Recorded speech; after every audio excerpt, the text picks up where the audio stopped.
This meeting to order.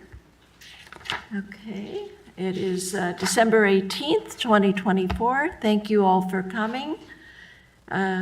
Members of the public wishing to address the City Council on items appearing on this agenda are advised to indicate their interest in doing so by submitting a speaker card to City staff or proceeding to the podium one by one at the time an item is considered. Members of the public wishing to address the City Council on items not appearing on this agenda may do so during item 5. Each speaker will have the opportunity to speak for up to 3 minutes once on the agenda item, unless otherwise allowed by the City Council. Speakers are requested but not required to identify themselves, both on any applicable speaker cards and in comments or testimony. Speakers are advised that their names and any information submitted on speaker cards or otherwise provided in writing to the city may be disclosed or become a matter of public record. No speaker should expect privacy of such information. Will our city clerk please lead us give us the roll call, please? Thank you, Madam Mayor. Councilmember Connors, Councilmember Lee, Councilmember Moore, Present. Mayor Pro Tem McCary, Present. Mayor Horn. Present. Okay, the Pledge of Allegiance. I would like to ask our newest council member, Councilmember Pearl Lee, to please lead us in the pledge. I pledge allegiance to the flag of the United States of America and to the republic for which it stands, one nation, under God, indivisible, with liberty and justice for all. Thank you. Okay, now we come to presentations and ceremonial matters that I see none. So now it's public comments on non-agenda items. And this is the time and place for members of the public to address the City Council on items not appearing on this agenda. Pursuant to state law, the City Council is unable to take action on such items, but may ask clarifying questions of the speaker, engage in brief discussion, refer items to city staff, and/or schedule items for consideration at a future meeting. So public comments is open, and I have a speaker card from Jerry Miller. This is my third and last time coming before you. I came before you 2 other times, and I've been in contact with the state of California, and they actually got back to me, and they assigned me an ombudsman who, after the first of the year, will take over for me. In the past 2 years, there's been 2 homeless people in our laundry rooms. I personally have had 2 scary incidents walking my dog at 5 in the morning recently within the past 6 months. And the city has made me less safe for 4 months short of 2 years. My whole wall was exposed. When I first moved in, my neighbor told me that the homeless used to take a blanket and go over the fence, and so they would be right outside my window and his window. And everything was removed from my wall. I asked for help, and absolutely nothing was done. Like I said, for 4 months short of 2 years. Nothing was done except for an email from you saying that you're aware of my concerns. I'm a single person. I pay for security, and it was removed along with the barbed wire. I contacted VMS. Within 16 hours, they fixed it. So the state of California, like I said, they explained to me there's three protections for the elderly. One is emotional, and that was extremely emotional for me. Like I said, being a single woman, having my whole wall exposed, your employee gaslighting me and telling me that it's been like that the whole time I've lived there. That's not true. I have pictures, I have dates, I have years in my phone. Very different. There's also financial. Every month when I pay my dues and my taxes all convoluted into one, I contribute to your salary. I contribute to the salary of someone who made me less safe, and I expressed my concern, and nothing was done. I contribute to the salary of the employee who gaslighted me and told me that it's looked like that the whole time I've lived here. That's not true. I contributed to the salary of the contract worker. I put a claim in. I asked you restore it or take everybody's security down. It was denied. If it's so unimportant, then all the stakes along Gate 1 should be removed. All the barbed wire along my wall should be removed if mine was so inconsequential. So therefore, and you told me to sit down the first time I brought this up. I'm coming with concern over my safety, and you tell me to sit down. So therefore, like I said, this is my last time in front of you all, and the state of California and one of the agencies will be my voice going forward. Thank you for your comment. I'd like to make a brief response for the benefit of Ms. Miller and for the public who are viewing. I know that you've been in here several times, and I know this is causing you a lot of distress. I just want to point out that the greenery which is planted alongside the wall along El Toro Road is for the benefit of the drivers. It's on city property, on the right-of-way adjacent to El Toro, and it's there as a city-owned thing and not as a village-owned thing or a resident-owned thing. The village maintains the wall and maintains the barbed wire and everything inside. But the city has a legal obligation to trim that foliage back on a regular basis to maintain clear passage for trucks and large RVs. And it's unfortunate if that trimming reduces the amount of foliage and increases viewing for across that line. But our obligation is to keep the foliage trimmed. Thank you. The city cut the barbed wire. It's a fact. I have pictures. The city cut it, and the city did nothing for 4 months short of 2 years. And one last Thank thing. you. There won't be a full conversation. Thank you. The city Okay. doesn't have a brain. Did our attorney want to make a comment? I can just comment that this was an issue that was litigated and decided in the city's favor. The employees lied. They lied. Under oath, they lied. So it was not litigated fairly, and I can prove that they lied. They gaslighted, and the contracted employee said that the city didn't cut it, and the other employee said it looked like that the whole time I've lived here. So they lied. Okay. Moving on, is the city treasurer's report. Liz. Good afternoon.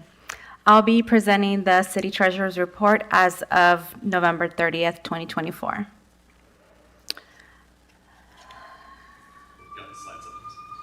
Okay.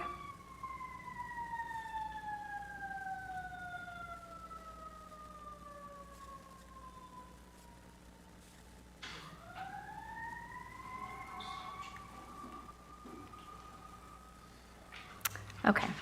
Cash and investments as of November 30th, 2024, ended at $13,597,401. The general fund operating balance was $6,429,480, and the general fund's reserves were $3.7 million. The special revenue fund's cash and investments ended at $3,412,601. Cash and investments are broken down into cash and cash equivalents, which had an ending balance of $610,724. Pooled money investment accounts had a balance of $6.5 million, with LAIF at $848,874 and OSIP at $5,722,708. CDs, there were investments invested in CDs with an ending balance of $6,415,095, which totaled at $13.5 million.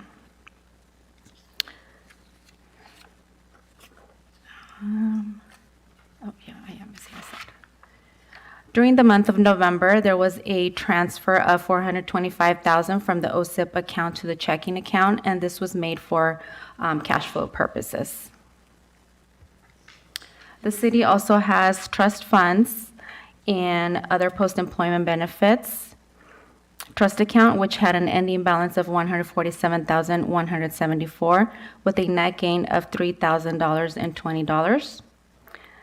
The pension liability had an ending balance of $180,498 with a net gain of $4,063.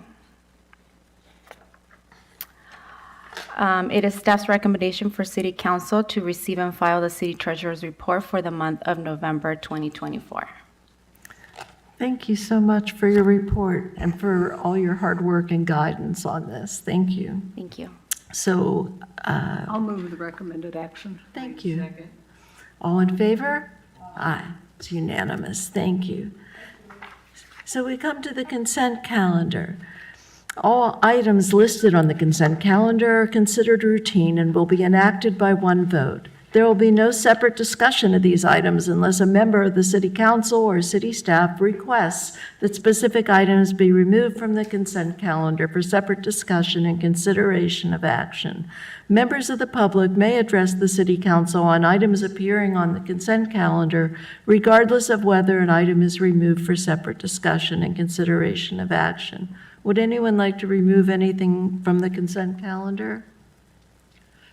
Seeing none, okay. I'll move the consent I calendar. second. Thank you. It's been moved and seconded. All in favor? Aye. Great. It's unanimous. Oh, we come to public hearings. Community Development Block Grant Public Facilities and Improvement Projects Proposal. I will turn it over to our city manager. Thank you very much. This is an item that generally appears annually on the City Council's agenda. As you're aware, on an annual basis, we compete for Community Development Block Grant, or CDBG funds, through a program administered by the County of Orange. They accept proposals on an annual basis for what they refer to as Public Facilities and Improvement Grants, or PF&I grants. These grants are, generally speaking, geared toward capital improvements. There are 7 high priorities that the County of Orange has established. Generally speaking, we have applied for funding under the street and sidewalk improvements categories, although there are other categories related to senior centers, homeless facilities, and the like.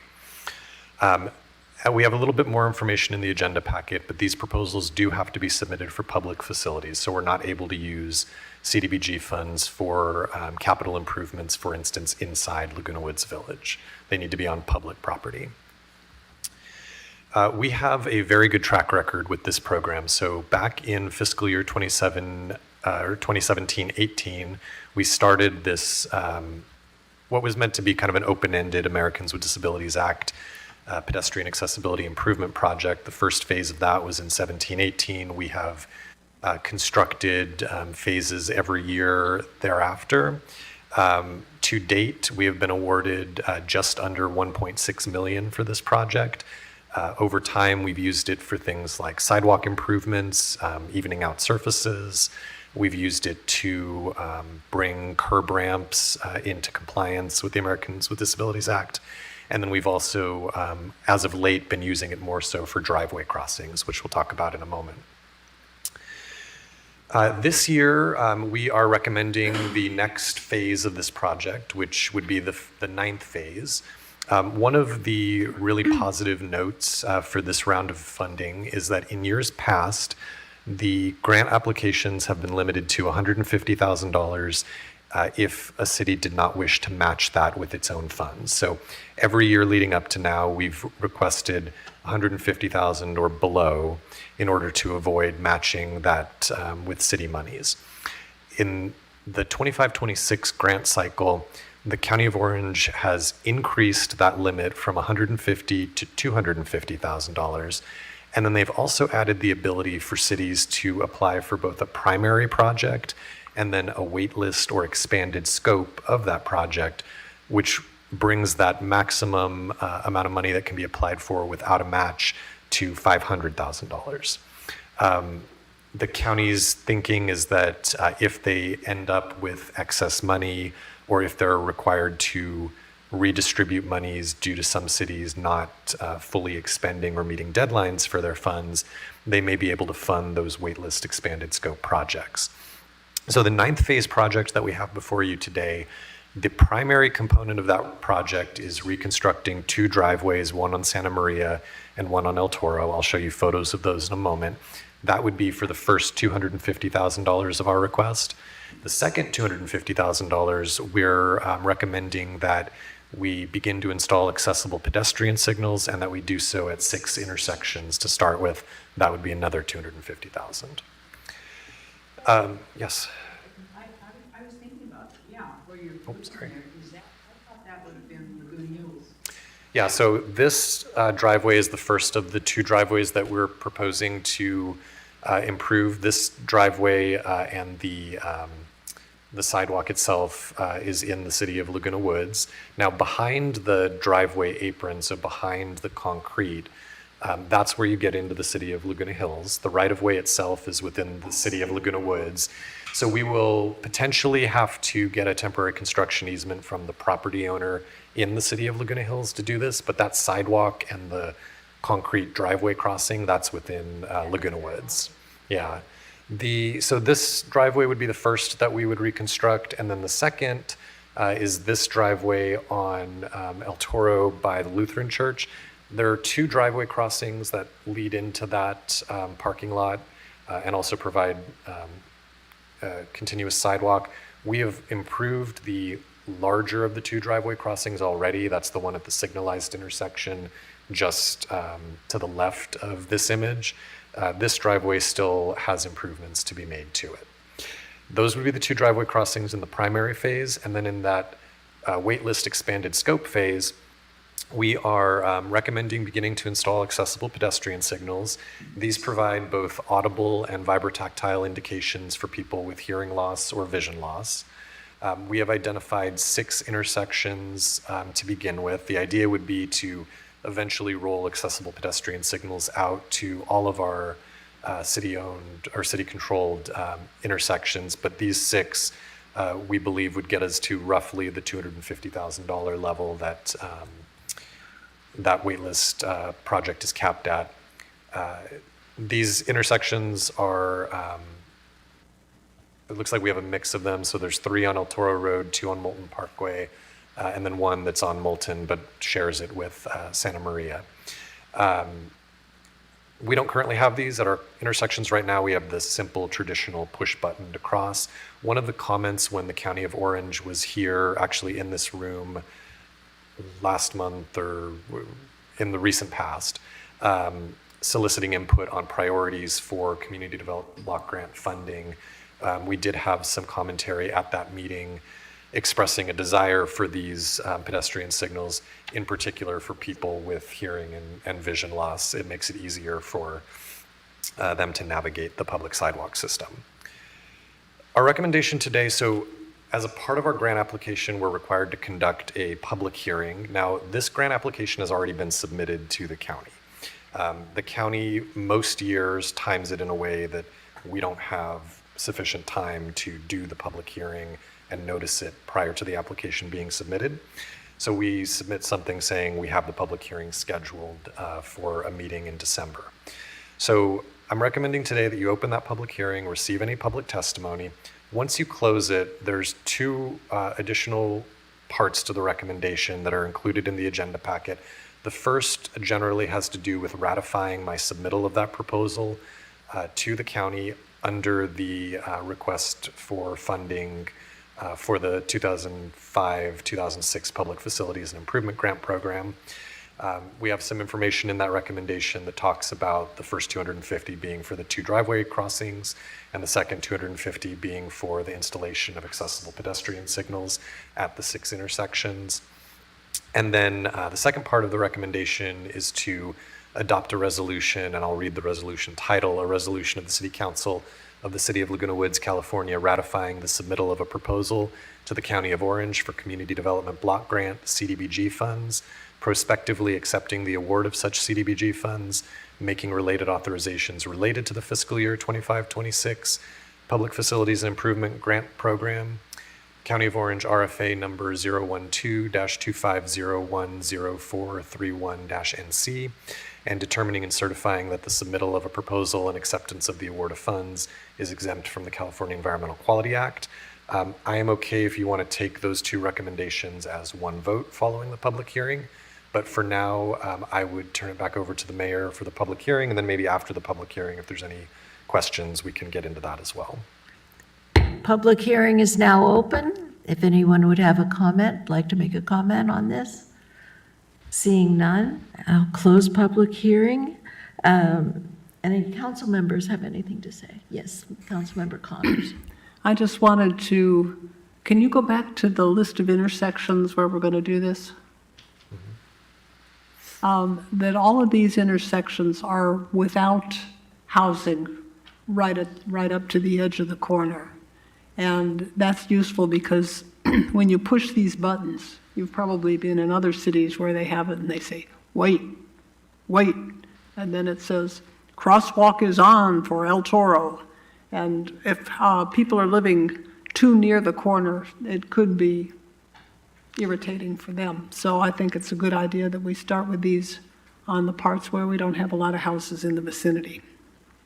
Yeah, and I'll just note that that should be, I don't expect it to actually be a problem, but I do think that this will allow us to prove the concept. People will get accustomed to the indications. The California Manual of Uniform Traffic Control Devices requires that those audible indicators be set at certain levels and that they be set at no more than 5 decibels above the ambient traffic volume. So I think you will find that the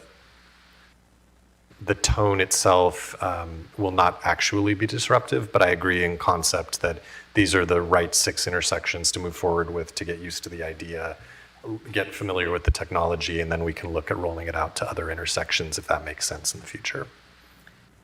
Mayor Pro Tem McCary. Thank you. I have a question, Kristen, and I'm not quite sure you know the answer, but on those, the push button, when you push the button and the signal, you get the walk signal, the clear, the walk, person walking.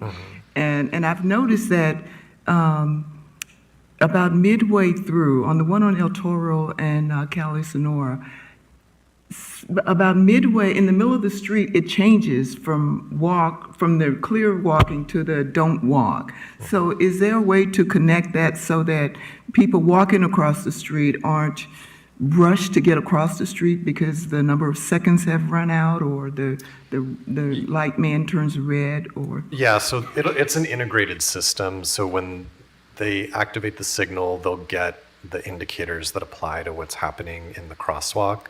The only, actually, I was going to say that the crosswalks are timed as if someone is walking at a certain pace. So if there's an intersection that you've noticed doesn't seem to provide sufficient time for someone, you and I can talk offline about that, and we can have our traffic engineers look into whether it's appropriately configured. Okay, I have some information on Okay. that, so thank you. Councilmember Connors. Go ahead. Do you know if this automated voice will provide an audible countdown on the number of seconds remaining to reach the other side? I know that it provides the indications that are consistent with the California Manual of Uniform Traffic Control Devices. I don't, off the top of my head, know if that includes the countdown. I know it includes the walk and don't walk indicators, but I can clarify that and let you know. Councilmember Yeah, Moore. I guess I also like the one where it tells you have 30 and you're at 17 and whatever, so you know, as opposed to just saying don't walk. Is there any possibility of adding cameras, by the way? Yes, so not through this grant, but we do, I think last year when we talked about the Paseo de Valencia Molten Parkway confluence bypass project. I think I have the name right. The joint project with Laguna Hills. I know there was some interest in adding CCTV at our intersections. So we are looking into options for that, and I expect that as we get into the capital planning for the next 2-year budget cycle, we'll bring you some options for rolling that type of technology out. My Kel- question is, Go ahead. my question is, Speak into the mic. Your microphone. Push the red button. oh, okay, yeah. Now, my question is, those 6 recommended locations, were they recommended based on the amount of walking traffic? No, we selected these primarily because they were not immediately adjacent to residential areas. I see. They had greater distance, comparatively speaking, than most of our other signalized intersections. So to roll it out and get accustomed to the technology, that seemed to make sense for us. Now, at this point, at those locations, are there any device? At those locations, you just have a single button that you push, Okay, and then the yeah. silent countdown. So there's Okay. no vibrotactile. It doesn't vibrate when you push it, Yes, and I it know. doesn't tell you to walk or not walk Oh. audibly. I see, thank you. Okay, those things that we do as far as the curb cuts and the modifications to the walk signals are so important to our community because we are a senior community. And when we walk in with a wheelchair, those curb cuts, if they're too steep, you go right into the street. So I just want to say how important this is to our residents. And I keep hoping that CDBG will say that we could spend money inside the gates because they need those same improvements there. But this will be wonderful. Will someone move this, please? Thank you. And just to clarify, the recommendation, that would be what's shown on this screen and then the following resolution shown on this screen, correct? So Those we'll moved. take set together if we can. Yep. So just this one. We had a motion, I so moved for both. second, okay. Okay, so it's been moved and seconded. All in favor? Aye. Okay, so we want to do this third one separately? Is that what you said? No, I think you took those 2 together. There were only 2 parts to that Okay. recommendation, so it's unanimous for that. Okay. So we come to city council business. Fiscal year annual comprehensive financial report. And Liz will do that? Yes. Yes. Thank you.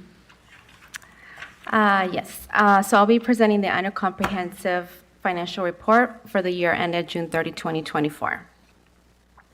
Our auditor, Tiffany from CLA, is also here, and she'll be presenting at the end, where she'll be answering any questions you may have.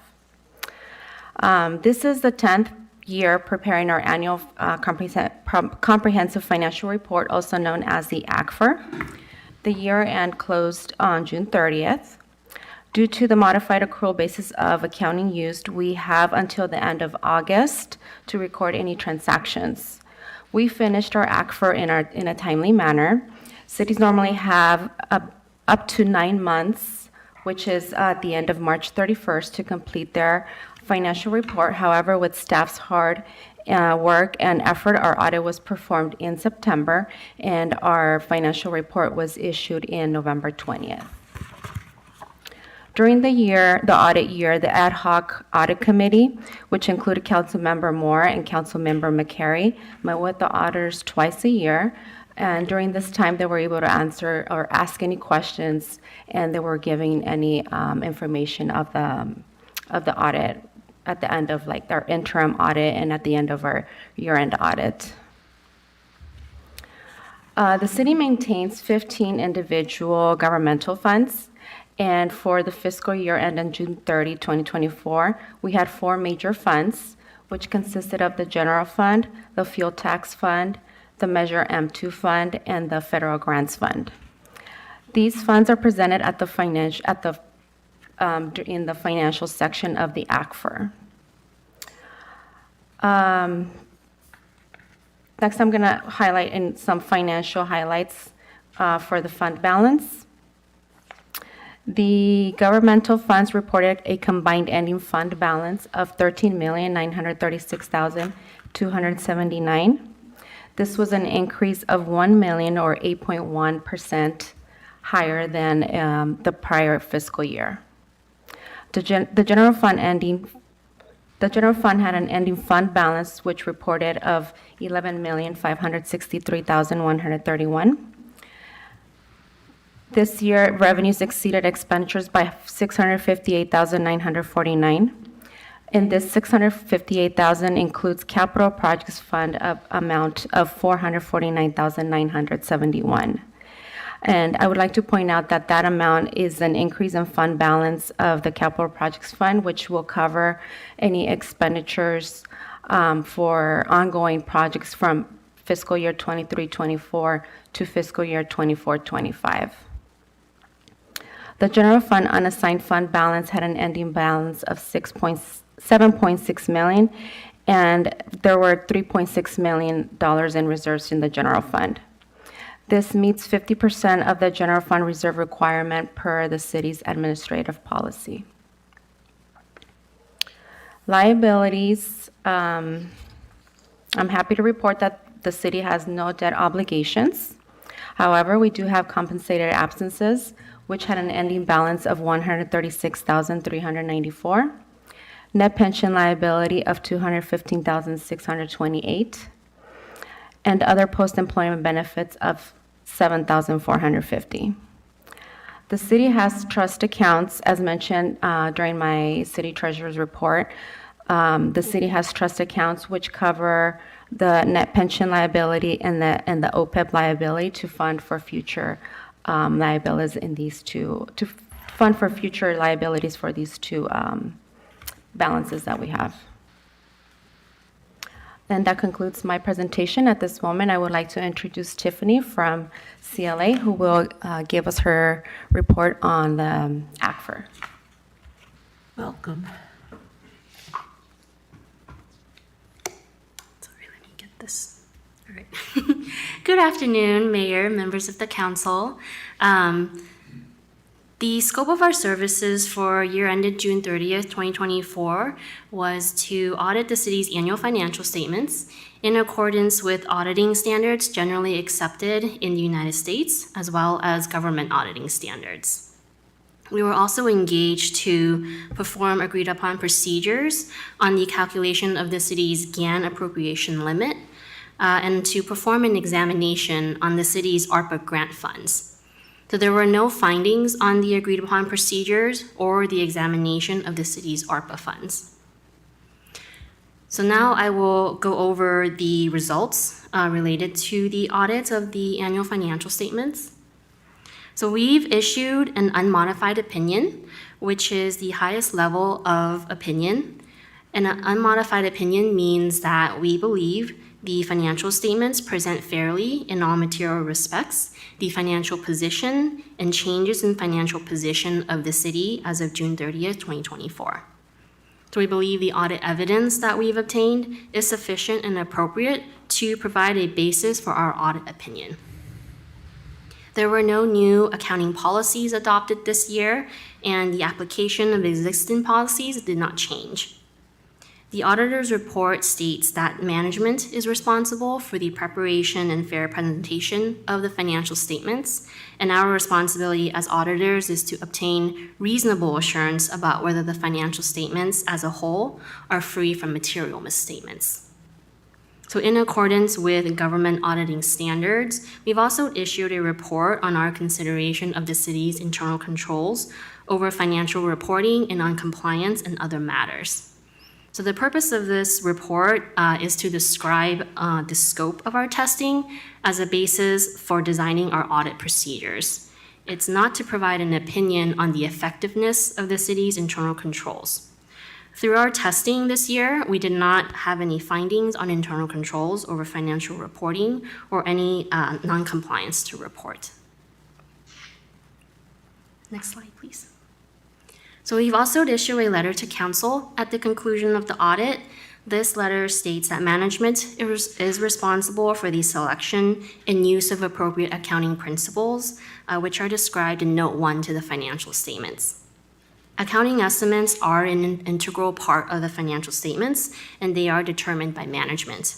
The most sensitive accounting estimates in the financial statements were related to the pension and other post-employment benefit liabilities, which are based on actuarial valuations.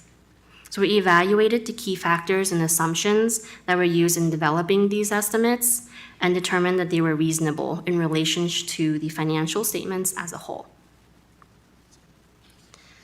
There were no audit adjustments to the financial statements this year, but there was an entry that management decided to pass on recording because it was determined to be immaterial to the financial statements as a whole. It has to do with the city's SB1 funding and which months of the remittances that the city receives should be recorded into fiscal year ended June 30th, 2024.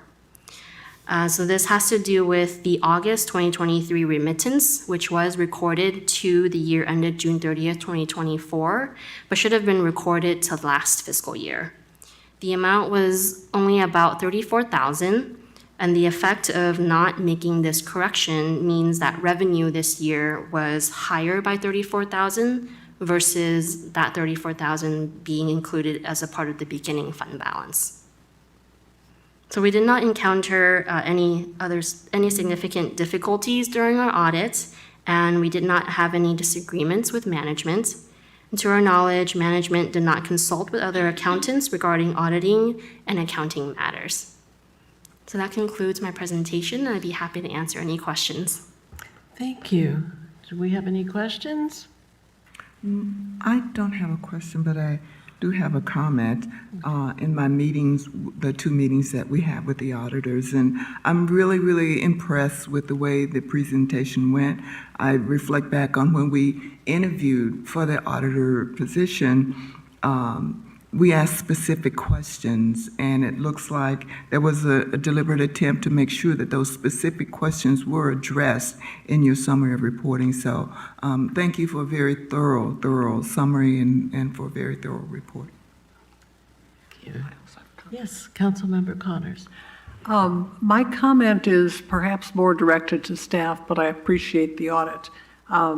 The fact that we got our financial records in order and got the audit completed before the end of the year, I think is a testament to the fact that the city's records are maintained current and up to date, and there's no catching up that has to be done. And I know that many cities don't get this done until next spring or spring of the following year. So I think that's a very good sign. And clean audits don't just happen by themselves. They are a result of care and discipline and good policies and following the good policies with good practices. And so I compliment our staff for that too. So thank you for your report. It's gratifying to know that our people are doing a good job. Yes, I agree with everything Councilmember Connors just said, and Mayor Pro Tem McCary. So do we need to move that? So yes, the recommendation is in 2 parts. Again, you can take them as one vote if you'd like. It's just to receive and file 4 documents dated November 20th, including the annual comprehensive financial report and several other letters from the auditors. And then the second part is to receive and file the alternative compliance examination related to the American Rescue Plan Act dollars. That document's dated December 9th, 2024. We have included, council members have received hard copies of those. We have links to those documents included in our agenda packet as well. And the recommendation that we would recommend today is the language that's included on number 1 and number 2 under item 9.1 on today's agenda. And that's what you see on the screen as well. I move that we receive and file the 2 reports, 2 documents. Thank you. It's been moved and seconded. All in favor? Aye. Great. Thank you all very much. Okay.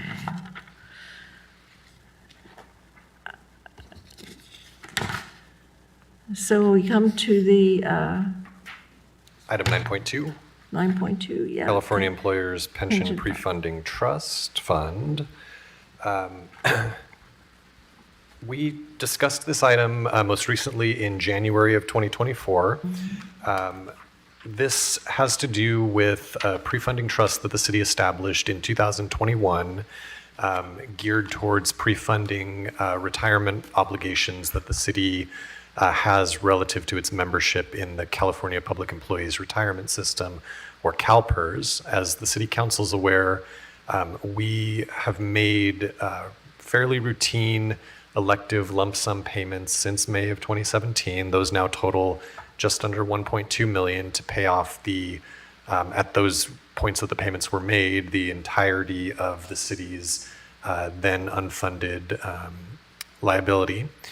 There is an existing City Council policy of maintaining an at least 80% funded level, but in practice, the City Council has made lump sum payments for many of those years since May 2017 for the entirety of that, not just 80%.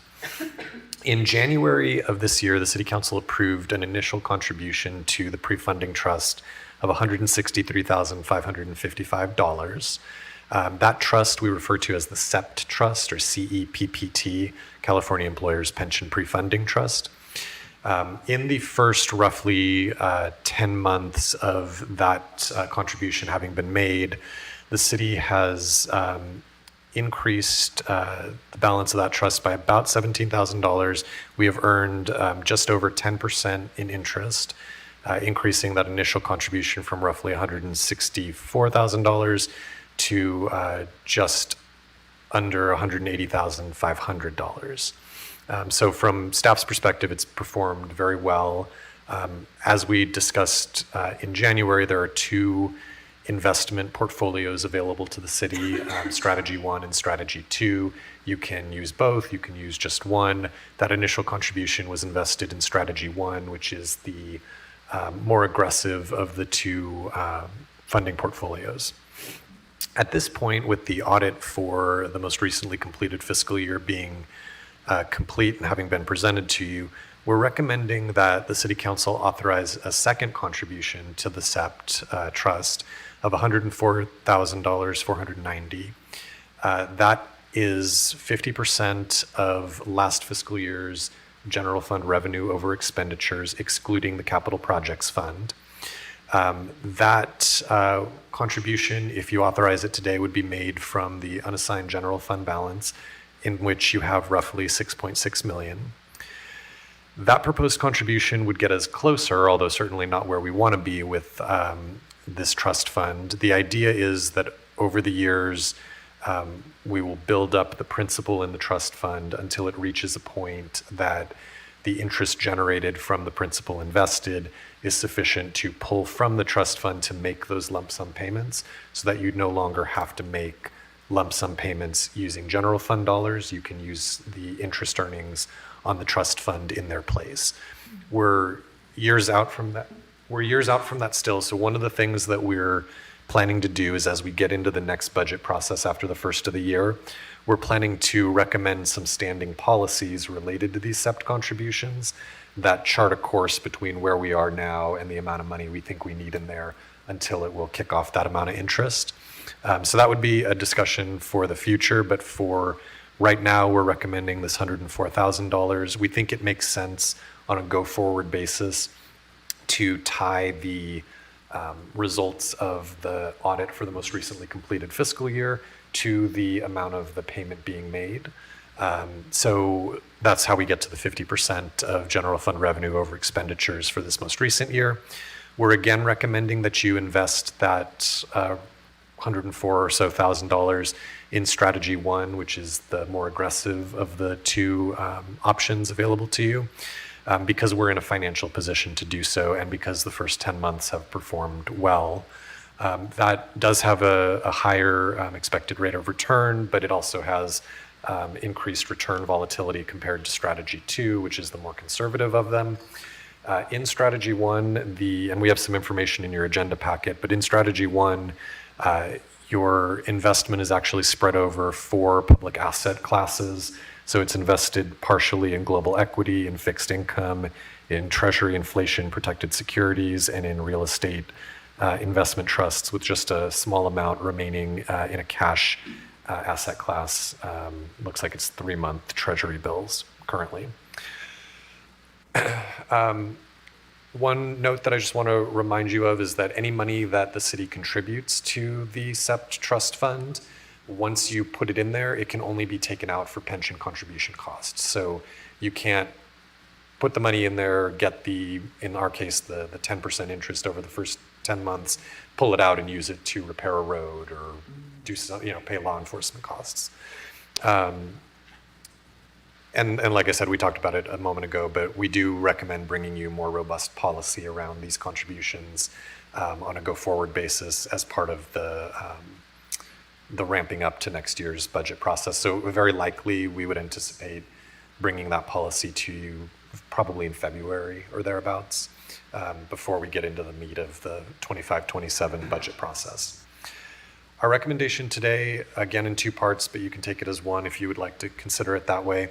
The first is to approve a contribution of $104,490 to the California Employers Pension Pre-Funding Trust Fund, SEPT, for investment in the SEPT Strategy 1 portfolio, and authorize the city manager and administrative services director, city treasurer, to cause such contributions to be made and to execute agreements, documents, and certifications necessary to do so, and to adopt a resolution titled A Resolution of the City Council of the City of Laguna Woods, California, amending and adopting the fiscal years 23-25 budget and work plan for fiscal years 23-24, commencing July 1st, 2023, and ending June 30th, 2024, and fiscal year 24-25, commencing July 1st, 2024, and ending June 30th, 2025, related to a contribution to the California Employers Pension Pre-Funding Trust, SEPT, and making related authorizations. With that, there's an opportunity for public comments, and then I'm happy to answer any questions as well. Do we have any public comments? Seeing none, public comments is closed. Any comments by council? Well, I was just going to say, after making 10% interest, anything less than that would be a disappointment at this point. That sounds really wonderful. Yeah. Okay, I'll move the recommended actions. Okay.